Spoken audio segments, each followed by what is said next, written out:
वस्सलातु वस्सलामु अला रसूलिल करीम अम्मा बाद। शुरू करता हूँ अल्लाह के नाम से, इसके लिए तमाम तारीफ और हम्द सना है। इस शेर के साथ मुझे उड़ना नहीं आता मगर परवाज करता हूँ।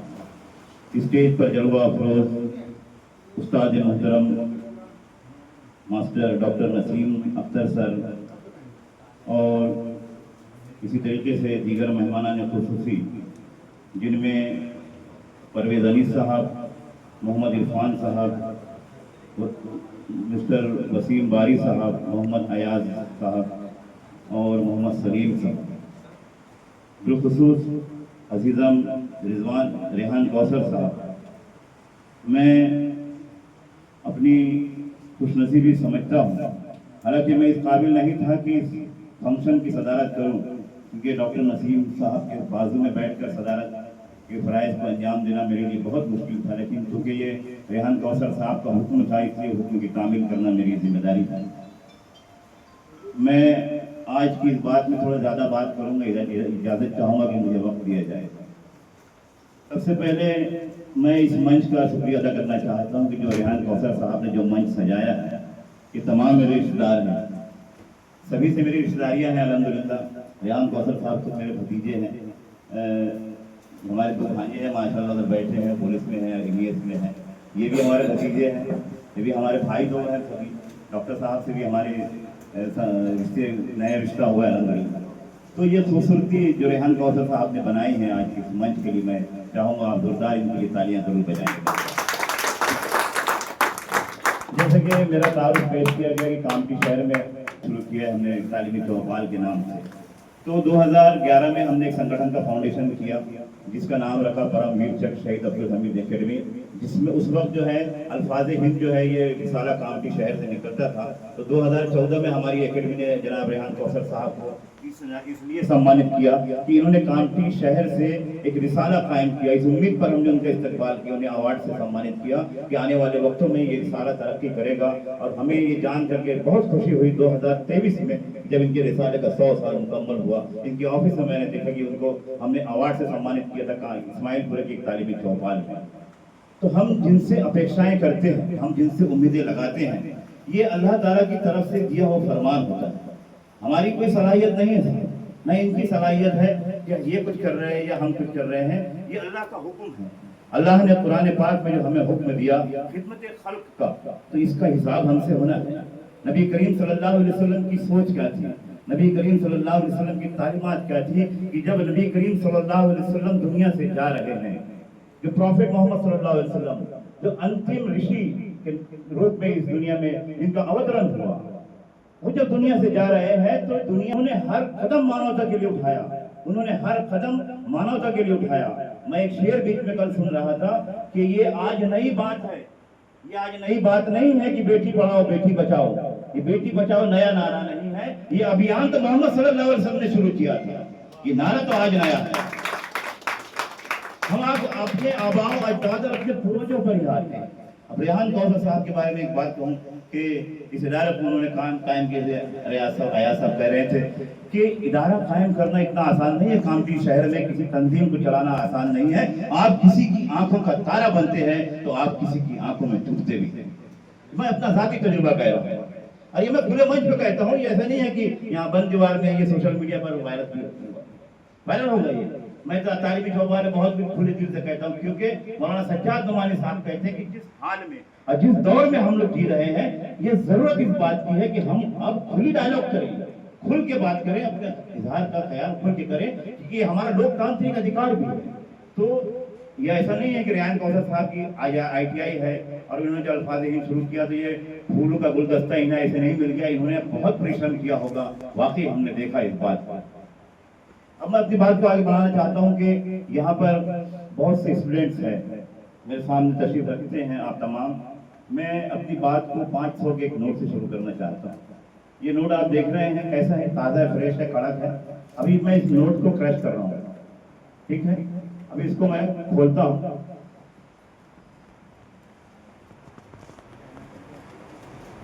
ये नोट कितने का है? 500 का है। इसकी वैल्यू कम होगी, थोड़ी देर के लिए ये शल इसमें आ गई थी, लेकिन जब इसको हमने सीधा किया इसकी वैल्यू कम नहीं हुई। यही आप लोग हैं। जिंदगी इम्तिहान लेती है,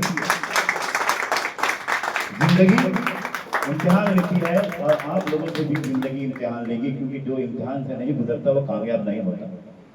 क्योंकि मुझे बतौर फोरमैन, मैं WCL में हूँ, तो अपना छोटा सी इंट्रोडक्शन आपके सामने पेश करूंगा जिससे आपको मोटिवेशन मिले। मैं 1987-89 में मैं ITI पास किया, गवर्नमेंट ITI से। मैं पास नहीं हुआ, मैं फेल हो गया था। और मैं, मेरे बड़े भाई इलियास अहमद जो कामटी OCM में अभी फोरमैन है WCL में, वो खदीजा भाई ITI से उन्होंने किया था। हमारे घर के हालात बहुत कमज़ोर थे, बहुत ख़राब थे, पढ़ाना बड़ा मुश्किल था प्राइवेट फीस दे करके। मैंने सोचा था कि मैं गवर्नमेंट ITI से करूंगा, लेकिन मुझे उस वक्त ये पता नहीं था, मेरा ना कोई काउंसलिंग हुई थी, ना मेरा इतना मुझे मेरा इल्म था कि गवर्नमेंट ITI में अगर पढ़ना है तो 60% कम से कम 10th में चाहिए, लेकिन मेरा 56% था, मेरा एडमिशन नहीं हुआ। तो मैंने क्या किया कि रब्बानी स्कूल में मैं एडमिशन ले लिया 11th में, प्रोफेसर मददुल अख्तर साहब के उससे, मतलब क्योंकि क्लासेस शुरू हो गई थी। बहरहाल आने वाले साल में मैंने फिर से फॉर्म भरा खतीजा बाई स्कूल में। मैंने किया, मेरी वालदा ने कहा कि बेटा तू खतीजा बाई से पढ़ ले। मैंने बोला नहीं अम्मी, अगर वहाँ पे एक ग्रेड भी टूटती है तो अपनी जेब से लेके आना पड़ता है, बड़ा बर्डन होता है। तो बहरहाल मेरी ये सोच थी। मैंने अगले साल फिर 87 में मैंने फिर से अप्लाई किया और उस साल भी मेरा एडमिशन नहीं हुआ। लेकिन जब एडमिशन फुल हो गए तो मुझे पता चला कि उस साल महाराष्ट्र गवर्नमेंट ने हर ITI में 9 सीट फिटर की बढ़ाई है, उसमें मेरा एडमिशन हुआ। और अल्हम्दुलिल्लाह मैं 89 में पेपर दिया। मैं सबसे अच्छा स्टूडेंट जिसमें मुझे मार्क्स मिले इंजीनियरिंग ड्राइंग था। मैं इंजीनियरिंग ड्राइंग बहुत अच्छी जानता हूँ और अभी भी अल्हम्दुलिल्लाह जब WCL में काम करता हूँ तो मुझे वो सपोर्ट करता है। ये आप लोगों को यहाँ जो पढ़ाया जा रहा है बेसिक स्ट्रक्चर है, इसको खूब अच्छे से पढ़िए और अपने नोट्स को पूरी जिंदगी रखिए, आपको साथ काम आएगा ये स्ट्रक्चर आपका। तो उसके बाद में जब मैं अकोला में जाके मैथ्स का पेपर दिया, वहाँ से पास हुआ। हमारा रिजल्ट जब आया था, मैं जब फेल हुआ था तो एक दिन मैं घर पे बैठा था। दूसरे दिन मुझे पता चला कि मेरे 2-3 दोस्त है जो कामठी में एक फारूका सेठ जिनका ज्वेलर्स की दुकान है, उनका पहले स्टैंड और कैरियर की दुकान थी, वर्कशॉप था कामठी में।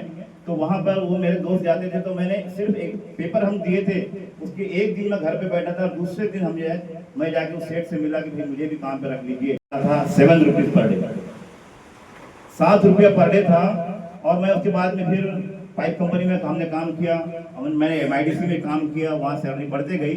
और अल्लाह का करम है, मेरे माँ बाप की दुआएं हैं कि आज मैं WCL में 32 साल की अपनी नौकरी दे चुका हूँ। मैं पहले वहाँ पर मैकेनिकल फिटर हेल्पर की पोस्ट मुझे मिली, फिर फिटर बने हम।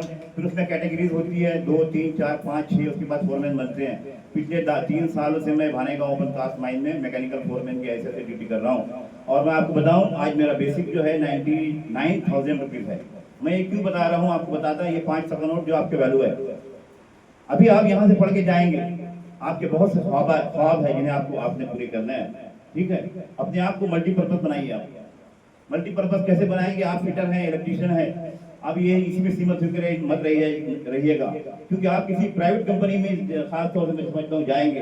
गवर्नमेंट नौकरियां भी है लेकिन सीमित हो चुकी है, लेकिन आज जो है कॉन्ट्रैक्टर बेस पे ज्यादा काम होता है। तो आप जब प्राइवेट नौकरी में जाएंगे तो आपको कोई भी मालक तनख्वाह कब देगा? जब आप उस मालक को कमा कर दोगे। आज चाहिए स्किल्ड, आज चाहिए महारत। तो आप यहाँ से जाने के बाद में किसी भी छोटी मोटी फर्म इंडस्ट्री में जाएंगे या खुद का कारोबार करेंगे, तो जाहिर सी बात है वहाँ बहुत सी मशीनें होगी, जो इस मशीनों के साथ आप देखेंगे ये मशीनें हैं, लेकिन मैं तो फिटर हूँ, मैं टर्नर का काम कैसे करूँ, मैं तो फिटर हूँ, मैं वेल्डर का काम कैसे करूँ। आप कोशिश कीजिए वेल्डिंग के काम को सीखने के लिए, आप कोशिश कीजिए CNC मशीन पे काम करने के लिए, कहीं से ट्रेनिंग लीजिए, प्राइवेट कहीं जाके सीखिए, क्योंकि आज वर्क जो है CNC पे ज्यादा होता है। पूरा काम कंप्यूटराइज हो गया है। वो हमारा दौर अलग था कि सुपरवाइजर ने दे दिया और हमने काम कर लिया।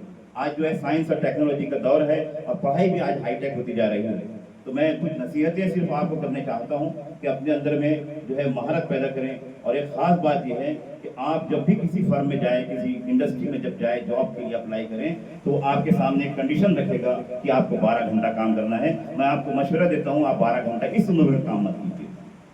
अभी आप भोले हैं, जवान हैं, आपके शरीर अभी बन रहा है। अगर 12 घंटा श्रम करने का, 12 घंटा मेहनत करने का बोझ अभी आपने डाल दिया, तो जब आपके 2 बच्चे हो जाएंगे शादी के बाद, आप बुरे हो जाओगे। मैं अपनी जाति बता रहा हूँ, मैं देखता हूँ आप बुरे हो जाओगे, लेकिन कोशिश ये कीजिए कि आप 8 घंटा वर्क कीजिए इस उम्र में, क्योंकि ये मेहनत का काम है फिटर का। इलेक्ट्रिशियन थोड़ा आसान काम है, लेकिन वो मानसिक रूप से जो है इलेक्ट्रिशियन को बहुत सतर्क रहना पड़ता है। हम समझते हैं जब हमारे यहाँ काम होता है तो हम भी वहाँ पर रहते हैं, लेकिन हम किसी इलेक्ट्रिकल से बात नहीं करते जब तक उसका प्रॉब्लम सॉल्व नहीं होता, क्योंकि वो इलेक्ट्रिकल का प्रॉब्लम दिखता नहीं है। मैकेनिकल का प्रॉब्लम दिख जाएगा, बेरिंग टूटा है, कहीं गलत ट्रैक हुई है, कहीं आवाज आ रही है, ऑयल गर्म आ रहा है गियर बॉक्स में, तो आप देख के उसको कर लोगे, लेकिन इलेक्ट्रिकल का प्रॉब्लम दिखता नहीं है। प्रॉब्लम को ढूंढने में हमारे यहाँ कहीं कभी 2-2 शिफ्ट लग जाती है साहब, प्रॉब्लम मिलता नहीं, लेकिन पता चलता है बाद में कि रिले काम नहीं कर रहा। तो ये चीज है, बहुत ज्यादा महारत अपने अंदर में आपको पैदा करने की जरूरतें हैं। और मैं ये कहना चाहता हूँ कि आप इसमें जो है इंडस्ट्री में 4 स्टेजेस होते हैं, काम जो वर्कर्स होते हैं उनके 4 स्टेज होते हैं, 4 कैटेगरीज होती है। पहला है नॉन स्किल्ड, अनस्किल्ड, जिसे कुछ भी नहीं आता, जो मजदूर कैटेगरी का होता है। इसमें आप लोग अल्हम्दुलिल्लाह नहीं आते, लेकिन हाल ये है कि आपकी शुरुआत ही इसी से करने की कोशिश की जाएगी, तो घबराइएगा नहीं, काम को करना है, सीखना है, आगे बढ़ना है। दूसरा है सेमी स्किल्ड, जो कि फिटर हेल्पर कहलाता है, जिसमें आपका इंशाल्लाह आपकी जो एंट्री होगी फिटर हेल्पर में ही होगी, या अनस्किल्ड में हो सकती है। या दूसरा होता है सेमी स्किल्ड, सेमी स्किल्ड में जो होता है कि आप फिटर हेल्पर होंगे। तीसरा होता है स्किल्ड, स्किल्ड यानी आप फिटर बनेंगे उसके बाद, ठीक है। चौथा होता है हाई स्किल्ड, यानी बहुत ऊंचे दर्जे का फिटर जो होता है। अब ये तमाम सलाहियतें आपके पास में कहां से आएंगी, ये गुण, ये हुनर और ये शैली आपके पास में कहां से आएगी, मैं इसको आपको बताने की कोशिश कर रहा हूं। आप जिस किसी भी इंडस्ट्री में जाए, आपकी जो भी सैलरी वहां पर हो, वहां पर आपको आपका एक उस्ताद मिलेगा, एक सीनियर मिलेगा, जिसके हाथ के नीचे आपको करना होगा काम, और उस सीनियर के पास में उसकी जिंदगी का, उसकी उम्र का पूरा तजुर्बा होगा, जिसे आपको हासिल करना है। अब उसको हासिल करने के लिए अपने सीनियर की सबसे पहले आपको इज्जत करनी होगी, उसकी बहुत इज्जत करें, उसके टूल्स का देखभाल करें। उसे लगना चाहिए कि आज तक मेरी जिंदगी में जितने मेरे अंदर में जो असिस्टेंट मिले हैं, सबसे बेहतरीन असिस्टेंट जो है रब्बानी ITI से आया है, ये मुझे मिला है। ये होना चाहिए, क्योंकि आप जितनी उसकी इज्जत करेंगे आपको उतना हुनर मिलेगा। कभी काम में गुस्सा होता है, गर्माहट होती है, होता है काम करने वालों में, ऊपर से प्रेशर होता है क्योंकि मैनेजमेंट का कि ये काम इतने घंटे में होना चाहिए, नहीं हुआ तो सीधी सी बात है, मेरे नीचे जो काम कर रहे हैं मैं उनको गुस्सा दिलाऊंगा, मेरे से ऊपर जो अधिकारी है मुझे गुस्सा दिखाते हैं। तो ये इंडस्ट्री की एक रीत है। तो अभी जो है आपको अपने सीनियर की इज्जत करना है, और उनके एक एक हुनर को आपको सीखना है, जो नहीं समझ में आता उनसे पूछना है, और आपको जो काम दिया जाए ना, उस काम को सबसे पहले आप तो ये कीजिएगा कि उस काम को पहले समझ लें, खूब अच्छी तरीके से अपने काम को समझ लें। समझने के बाद जो उस काम का आप पूरा प्लानिंग करें। मैं अपना वर्किंग एक्सपीरियंस आपसे शेयर कर रहा हूँ, मैं इसी तरीके से सीखा हूँ मैं भी, और मैं आपको सिर्फ वही बता रहा हूँ जो मैंने दुनिया देखी है। उस काम को खूब अच्छे से पहले आप समझ लें, उसके बाद में प्लानिंग करें। प्लानिंग के दौरान आपको डिफिकल्टीज आती है, वे टूल्स क्या इस्तेमाल करेंगे, मैन पावर कितना होगा, और ये कहना चाहिए कि उसमें डिफिकल्टीज क्या है, नहीं समझ में आ रहा है, सुपरवाइजर से या अपने फिटर या जो तुम्हारा सीनियर है उनसे फिर से डिस्कस करें कि मुझे ये प्रॉब्लम समझ में नहीं आ रही है, इस काम को मैं किस तरीके से करूंगा। इसमें क्या होगा कि आपको काम करने की बहुत आसानी होगी। और सबसे मेन फैक्टर, जो आप इंडस्ट्री में जाएंगे आप, तो वहां पर सबसे ज्यादा आपको जिस बात का ध्यान रखना है वो सेफ्टी और सुरक्षा। आपके सिलेबस में भी होगी सेफ्टी, तो सेफ्टी का आपको बहुत ज्यादा ध्यान रखना है। इलेक्ट्रिकल डिपार्टमेंट के लोगों को बहुत ज्यादा सतर्कता बरतनी पड़ती है, तो सेफ्टी का बहुत ज्यादा ध्यान रखिए। अपने टूल्स आकार का होना चाहिए, सही फिटिंग का होना चाहिए। अगर वो स्पैनर की रेंज खराब हो चुकी है उसको बदल ले, क्योंकि अक्सर ये होता है कि जो बोल्ट्स हम ओपन करते हैं उसकी थ्रेड जो होती है वो ठीक होती है अंदर से, लेकिन कई महीनों सालों से फिट होने की वजह से वो जो खुलते नहीं है, लेकिन उसके हेड जो है खराब हो जाते हैं। हमने पुराना स्पैनर लगाया उस पर, एक तो नट वैसे ही खराब है या बोल्ट का हेड खराब है, हम खोलने की कोशिश कर रहे हैं, अगर वो स्पैनर पुराना है या उस पर ग्रीस लगा है, तो सीधी सी बात है जब आप अपने शरीर की पूरी ताकत उस पर झोंकते हैं तो वो स्लिप होगा और आपको फेंकेगा पीछे, आप शरीर में चोट लगेंगे। और इस इंडस्ट्री का एक फायदा आपको बताता हूँ कि जिस शख्स को, जिस कामगार को बार बार चोट लगती है ना, तो उसके सीनियर कहते हैं ये कामचोर है, काम करना नहीं चाहता, इसलिए इसको चोट लगेगा। इसलिए सुरक्षा का जो सबक है, सुरक्षा का जो पार्ट है, वो अपने साथ हमेशा बांध के रखें। और अपनी जो मैंने कहा ना कि अपनी वैल्यू खुद बनाएं, ये आपको अपनी वैल्यू बनाने की जरूरत है। जो इलेक्ट्रिकल डिपार्टमेंट से जो काम करते हैं, आपके लिए जरूरी है कि शॉर्ट सर्किट के जो प्रोटेक्शन होते हैं उसको बराबर इस्तेमाल करें, हैंड ग्लव्स का इस्तेमाल करें, ठीक है। जो इंसुलेटेड शूज पहने आप, जो इंडस्ट्री में पहने जाते हैं, आपके टेस्टर होते हैं, अपना स्क्रू ड्राइवर है, ये सब इंसुलेटेड औजार होना चाहिए। और जो उसमें बहुत सी चीजें हैं, मैं लिख के लाया हूँ, तो जो एक जो होता है अग्निशमन यंत्र होता है, ये ट्रांसफार्मर जहाँ होते हैं या एएनएम इलेक्ट्रिकल मैकेनिकल हमारे यहाँ कहते हैं, इसमें रहता है अग्निशमन यंत्र, यानी कहीं अगर फायर हो जाए तो उसे किस तरीके से बुझाया जाएगा, इसकी भी ट्रेनिंग मैं चाहूँगा रेहान कौसर साहब किसी दिन वो आप इंस्ट्रूमेंट मंगाए बच्चों से जिसमें ड्राई पाउडर था। हाँ, तो इन बच्चों को डेमो होना चाहिए क्योंकि ये बहुत जरूरी है। आप एक अच्छे फिटर तो है, काम तो कर रहे हैं, लेकिन अगर आपदा आ गई तो आप ही आगे बढ़े, और आप ही आगे बढ़ के जब उसमें अपनी कंपनी में इस काम को करेंगे तो आप एक कुशल कामगार कहलाएंगे। और ये तमाम जो आपकी खूबियां होंगी काम करने की, ये आपकी सैलरी डिसाइड करेगी, ये आपका प्रमोशन डिसाइड करेगा, आपका अच्छा किरदार, आपका अच्छी अखलाक, आपकी अच्छी बात जो है। हमारे यहाँ पर एक हमारा जब हम अप्रेंटिस में भर्ती हुए थे तो हमारा ये उस्ताद था, दुर्जन उस्ताद करके था, बहुत पढ़ा लिखा कुछ भी नहीं था, लेकिन महान कलाकार था वो, पंपिंग बनाने में बहुत अच्छा था। वो उनकी आदत थी, वो गाली बहुत देते थे और स्पैनर फेंक के हमको मारते थे, हमको स्पिनर फेंक के मारते थे, लेकिन उनका फेंक के मारा हुआ पाना आज मुझे फोरमैन बना दिया। तो इस चीज को कभी भी अपने सीनियर की बात को ना, गुस्से को बुरा ना माने, उसको झल्लाए ना, कभी उसके जवाब ना दे। अगर आप आगे बढ़ना चाहते हैं तो आपको ये तमाम चीजों को फेस करना होगा। ये रियलिटी है जिसे मैंने फेस किया है, और भी जो लोग यहाँ बैठे जो इंडस्ट्री में रहते हैं उन्होंने इस बात को फेस किया है, तो आपको इसके लिए तैयार होना होगा, रहना होगा। आप अगर खुद का कारखाना बनाना चाहते हैं ये तो बहुत अच्छी बात है, क्योंकि आप दूसरे को रोजगार देने वाले बन रहे हैं। वैसे भी हमारे देश में मेक इन इंडिया का चलन है, और इसमें बहुत सी गवर्नमेंट जो है हमारी लोन भी देती है, कम कहना चाहिए कि इंटरेस्ट में भी लोन मिलता है, उसमें बहुत सारी सुविधाएं भी होती है। आप इसको जैसे जैसे आगे जाएंगे आपको इंशाल्लाह इसके बारे में पता चलते जाएगा। तो बस यही कुछ बातें थी। और मैं एक बात ये कहना चाह रहा था खास तौर से कि जब आप काम पर जाएं, थोड़ा बोर हो रहे हैं मेरी बात से, थोड़ा सुनिएगा। जब आप काम पे जाए ना तो स्वस्थ मन से जाएं, बिल्कुल एकदम तंदुरुस्त होकर जाए, यानी अपने मन घर की समस्या, अपने परिवार की समस्या, अपने समाज की दोस्त भाई की समस्या को, टेंशन को घर पे छोड़ के जाए, स्वस्थ मन से अपने काम पर जाए। क्योंकि जब आप स्वस्थ मन से जाएंगे तो काम को कुशलता से करेंगे, आउटपुट अच्छा होगा और आप सेफ भी रहेंगे। इसलिए मेरी गुजारिश ये है, इसी के साथ साथ एक मैं और गुजारिश करता हूँ जो मेरा अभियान का हिस्सा है, आप कभी भी चीज से हमेशा दूर रखें, क्योंकि आप जो है इंडस्ट्रियल लाइन में जाने वाले हैं। आप श्रम करेंगे, आप मजदूरी करेंगे। एक तरीके का आज का जो फिटर है वो इंडस्ट्रियल मजदूर ही कहलाता है साहब, क्योंकि शुरुआत में आपको ये करना है। तो ये आप दूसरी जगह तंबाकू, गुटखा, सिगरेट का अगर सेवन कर रहे हैं, एक तो आपका शरीर जो है वो खून मांगता है, थकाई होती तो आराम चाहिए, ऊपर से नशे से आपका शरीर और कमजोर होगा। इसमें हमने जो सर्वे देखा है उसमें 89% मजदूर ऐसे होते हैं जो शराब की वजह से, गुटखा तंबाकू की वजह से उनकी मौतें होती है। ये तमाम चीज़ों से आप दूर रहेंगे तो अपने परिवार के साथ ऐसा खुशहाल रह पाएंगे आप सभी। और मैं रेहान कौसर साहब का, इस ITI के तमाम स्टाफ, नॉन टीचिंग स्टाफ, यहाँ के स्टूडेंट का शुक्रिया अदा करता हूँ कि आपने मुझे आज यहाँ पर बुलाया, मेरे बातों को सुना।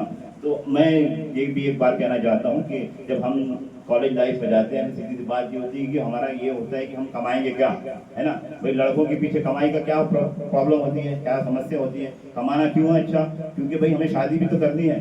अब ये अच्छा है, मैं दुआएं भी देता हूँ आपको कि आप अच्छा कमाएं, अच्छा रहे, और आपसे प्यार करने वाली आपको अच्छी सुंदर सी खूबसूरत सी बीवियां भी मिले जो आपका पूरा ध्यान रखे, ख्याल रखे। देखिए ये ख्वाब तो सबका है, मुस्कुराहट है आपके चेहरे में, अच्छी बात है, लेकिन ये सभी का ख्वाब है ना। एक गाना भी है, पापा कहते हैं। तो बस इन्हीं बातों के साथ में अपनी बात को मैं खत्म करता हूँ। आपने मुझे यहाँ बुलाया, मेरी बातों को, इसके लिए आप तमाम का बहुत बहुत। साहब ने जो बताया, मुझे दुख हुआ इस बात का कि हमारा संस्था जो है फेलिसिटेशन करती है, लेकिन आइंदा आने वाले साल में हम इंशाअल्लाह कोशिश करेंगे कि इस इदारे से भी जो बच्चे मेरिटोरियस हैं उनका भी सत्कार हम करेंगे। अस्सलाम वालेकुम। बहुत बहुत शुक्रिया सर। असल में बच्चे बोर नहीं हो रहे थे।